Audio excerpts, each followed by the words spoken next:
Hello friends. इस video में हम पाउली का अपवर्जन नियम के बारे में डिस्कशन करने वाले हैं। तो चलिए जानते हैं पाउली का अपवर्जन नियम क्या होता है। ये क्या होता है कि परमाणु में किसी भी दो इलेक्ट्रॉनों की चारों जो क्वांटम संख्याएं होती हैं, चारों क्वांटम संख्याओं के मान जो होते हैं वो एक समान नहीं हो सकते। यह बताता है क्या पाउली का अपवर्जन नियम। परमाणु में क्या होते हैं, इलेक्ट्रॉन होते हैं और इलेक्ट्रॉनों की सभी इलेक्ट्रॉनों की क्वांटम संख्याएं होती है और जो चारों क्वांटम संख्याएं होती हैं बोले इन सभी के मान एक जैसे नहीं हो सकते। यह नियम किसने बताया? पाउली नामक वैज्ञानिक ने बताया। इसलिए इसको क्या बोलते हैं हम? पाउली का अपवर्जन नियम कहते हैं।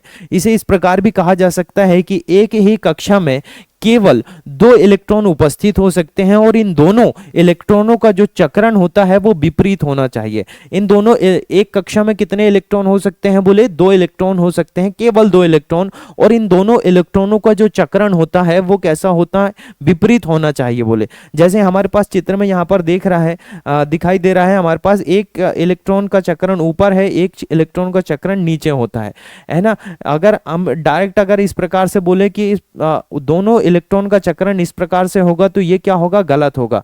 हमेशा इलेक्ट्रॉन का चक्रण कैसा होना चाहिए? विपरीत होना चाहिए। एक जैसे चक्रण में इलेक्ट्रॉन नहीं होने चाहिए।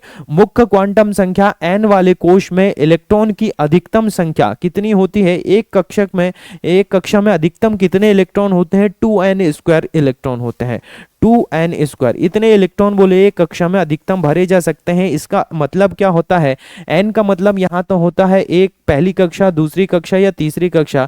n का मतलब हम पहली कक्षा में अगर ले रहे हैं या दूसरी कक्षा में, मान लो दूसरी कक्षा का उदाहरण लेते हैं तो दो की n की जगह हम लिख देंगे 2 और 2 का वर्ग, 2 का वर्ग हो जाएगा 4 और गुणा 2 कर देंगे तो हो जाएगा कितना? 8। तो इससे यह पता चल जाता है कि दूसरी कक्षा में अधिकतम इलेक्ट्रॉन कितने भरे जा सकते हैं? 8 भरे जा सकते हैं। इसी प्रकार से 3 अगर लेते हैं तो 3 या 9 हो जाएगा और 9 दूनी 18। तीसरी कक्षा में कितने? 18 इलेक्ट्रॉन भरे जा सकते हैं। तो 2n² के द्वारा हम पता कर सकते हैं कि किसी कक्षा में अधिकतम कितने इलेक्ट्रॉन भरे जा सकते हैं।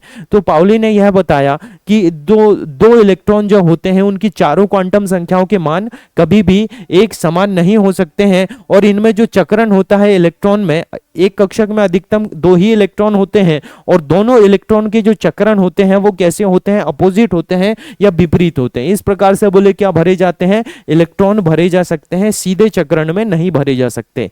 तो यह होता है क्या? पाउली का अपवर्जन नियम। ऐसी ही वीडियो देखने के लिए हमारे चैनल को लाइक करें, शेयर करें और सब्सक्राइब करें।